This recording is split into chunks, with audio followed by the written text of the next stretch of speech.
Sualın cavabını və izahını gözləyən şəxslər diqqətlə qulaq assın. Sual belə idi ki, öz evinə getmək üçün dönən sürücülərdən hansı qayda pozur? Düzgün cavab verən, savadlı sürücüləri təbrik edirəm. Bəli, qırmızı rəngli avtomobilin sürücüsü kənar vəziyyət tutmadığı üçün ikinci zolaqdan dönməklə qayda pozur. Lakin bu final cavab deyil. Sürücülərin çoxu belə düşündü. Qırmızı avtomobili səhv götürdülər, amma yük avtomobilini görən olmadı.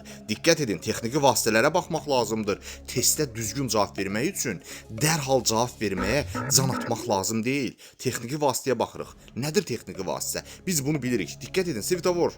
Svetoforun qırmızı işığı yanır, əlavə bölmədə sağa ox yanır. Yəni sağa dönməyimizə icazə var. Sonra ikinci texniki vasitəyə bax. Yol nişanına bax. Məcburi hərəkət nişanıdır. Təhlükəli yük daşıyanlar bu yol ayrıcında kəsişməni yalnız düzünə keçməlidirlər. Yük avtomobilinin arxasına bax.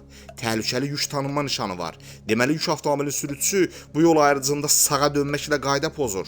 O yalnız düzünə hərəkət edə bilərdi. Ona görə sürücülərdən hər biri qayda pozur. Sağ olun, sizinlə mən Rıza Məmmədov idi.